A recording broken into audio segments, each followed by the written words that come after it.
Hello, everybody, and welcome back to Take a Look Live. I am Kyle Flaherty. I'm Mike Hamilton. See, that worked out better, right? Well, That's good. I knew you were setting that one up. By episode 10, we got it correct.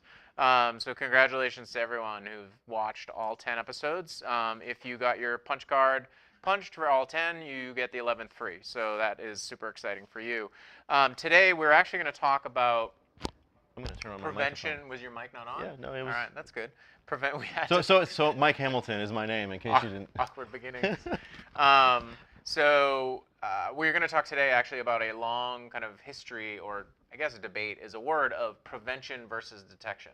And we're going to start in the cybersecurity world with a recent white paper by Enterprise Strategies Group, or ESG, and John Olczyk that talks about the shift in cybersecurity from prevention to rapid detection and response. And that word rapid is extremely important in this whole approach. It's something we've talked about before, and it's something that, I mean, you and I have lived with in terms of intrusion prevention systems versus intrusion detection systems, et cetera.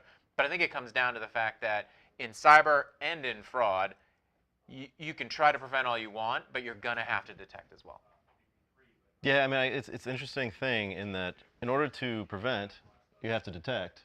Right. So why don't we focus on detecting properly and fast. and fast? Right. And this whole discussion is interesting because if you think back to early 2000s, you had the IDS vendors, the Snorts and the source fires, and then you have the tipping points that come in and sort of switch the market from DS to IPS, detection to prevention, and now we're sort of coming back full circle into the rapid detection, and then it's just an interesting And the main cycle. reasons why are, and again, this is not domain specific, and they talk about it in the white paper a lot, and as well as this article that we showed. The white paper was sponsored by a group called Bradford Research, Bradford Group, is that what it is?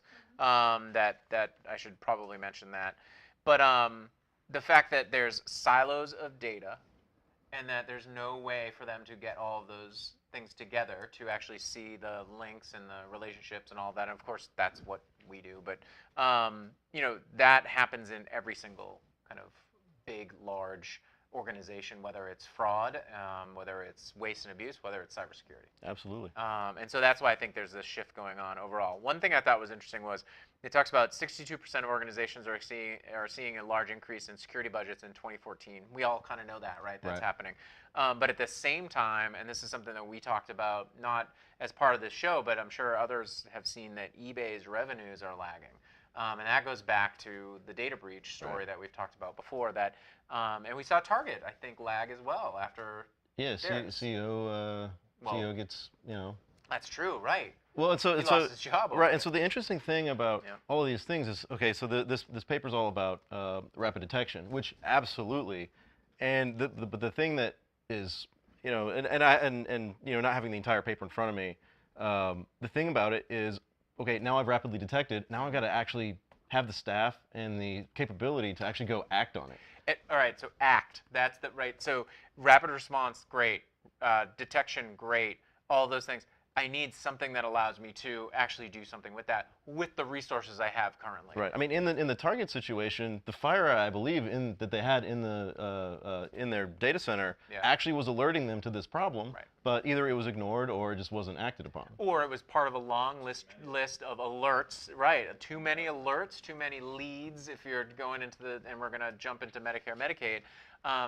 The people who talk about alerts are so far behind the scope of what people actually need to do. Hey, we're in Delaware. Sweet. Well, that's cool, Hi, we're in Delaware. Hi, we're in Delaware. Let's hope. If you understand what that joke means, tweet us at 21CT Inc. Hashtag take a look live. Or no, just take a look. Take a look live. All right. Either way, we'll find it. Now we're in space.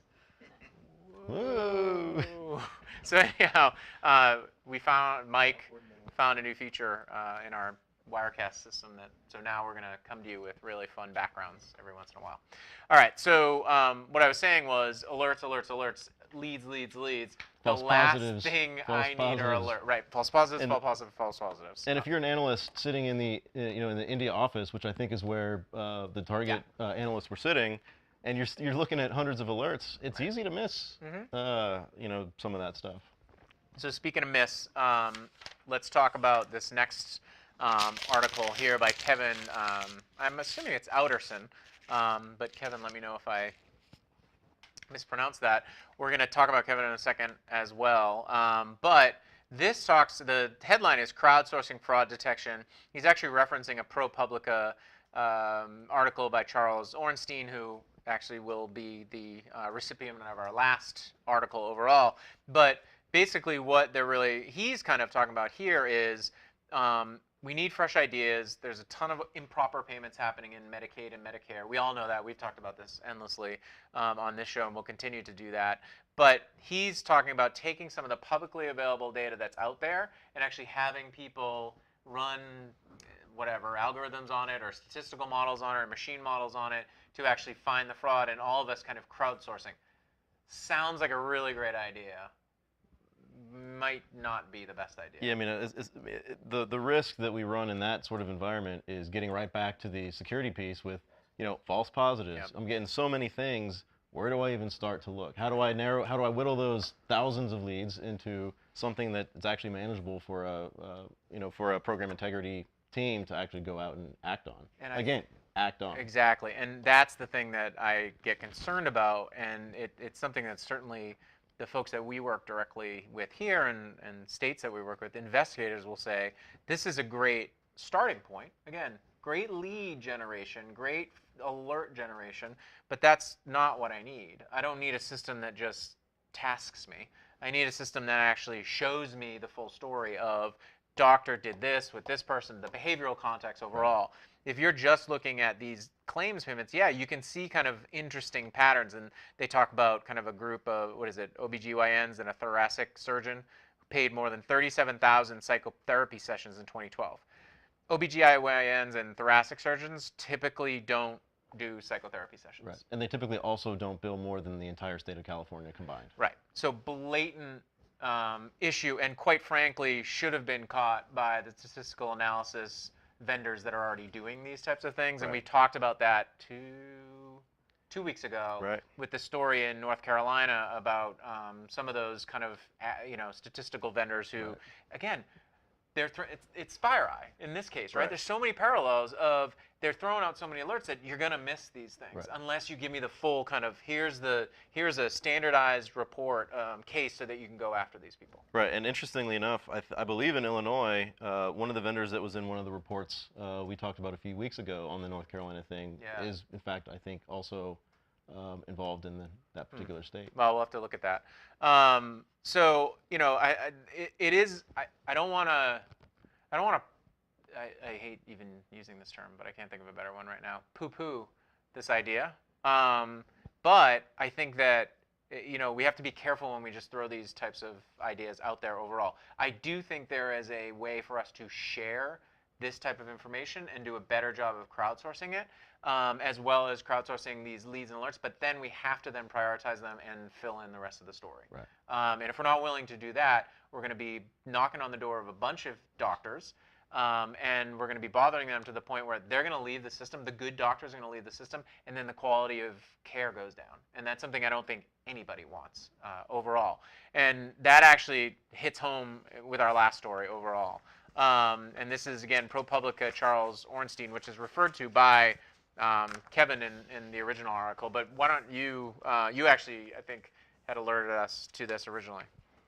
Yeah, so essentially what happens is a doctor asked assistant to mail a fanny pack full of goodies or whatever to the doctor's brother, and gets a package. Legitimate goodies. Yeah, legitimate goodies. Yeah. Just send maybe it. some pens from the office, or maybe it was you left it in my house, right? You were on vacation, but it was completely legit. Besides the fact that he owned a fanny pack. Oh, well, aside from that. Right. That's a whole nother no judgments. No judgments. Well, what's that background? Is that supposed to be a fanny pack? That is a fanny pack. Wow. Or is that the equivalent of a dude that would wear a fanny pack? Yeah, that is a fanny pack. Here, you can actually see the fanny pack. Oh, that is? Okay, there we go. Sorry. Right. We were blocking the fanny pack. Please remove that. I think we need some rules. Producer Kim. I don't know how we're gonna edit that out in post. Well, I think we can, maybe. We'll see. We'll see. Anyhow, fanny pack. So now I've lost my train of thought. So he was The sending an actual, a legit package to his brother. And one of the office was. assistants Right. got the package switched with a prescription pad that was full of pre-signed prescriptions. Scott Stevens is calling me. He was our guest he was my stand-in for the NFL draft episode. Ignore. On record. On record.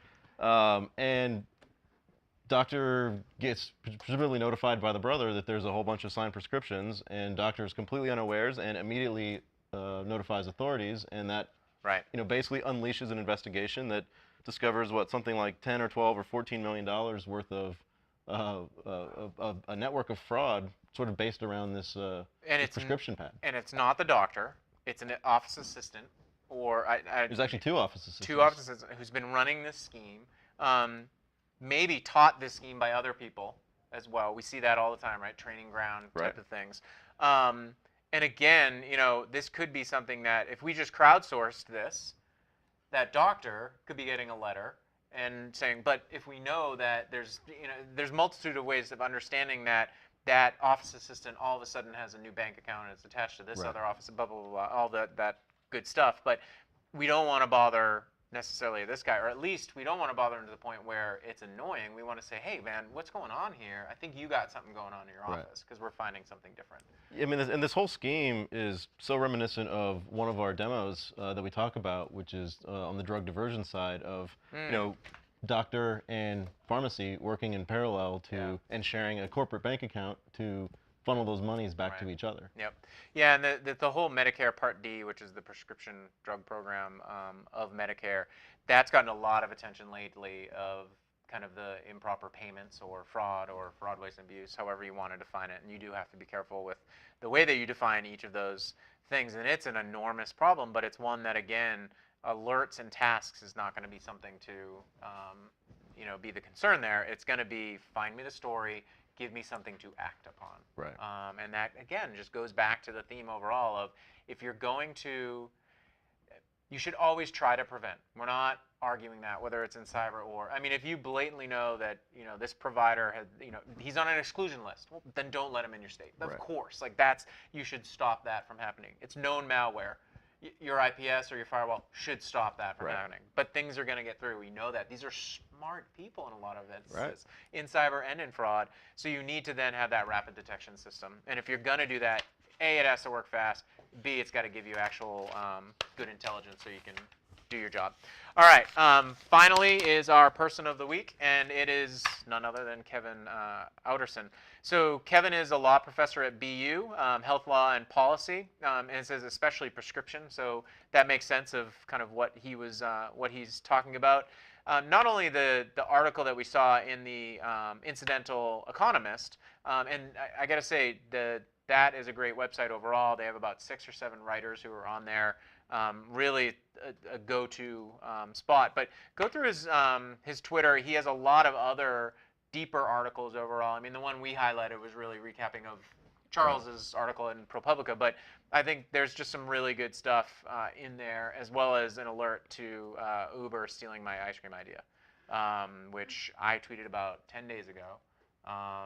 Uber for ice cream trucks, so that I just get on my app and I say, where's my closest ice cream truck? And I can immediately find it. And I want to call it Lix, L-I-X.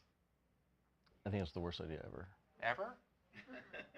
Okay, I've had some maybe worse ideas. I think it's a great idea. And I'm a little upset that Uber has $13 billion.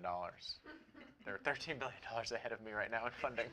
So that's gonna be hard to overcome there. I think so. So look for Lix in your city. Soon, I think it's going to be AKA absolutely Uber ice cream. Fantastic. That is an awkward ending. We started awkwardly, we're ending awkwardly. But go check out Kevin Outerson. It's K Outerson on Twitter. And again, we are 21CT here in Austin, Texas. And thank you for being here. We're in space. For Woo-hoo. Thank you for being here. Episode 10. We'll see you for episode 11 next week. Same place, same time, different background.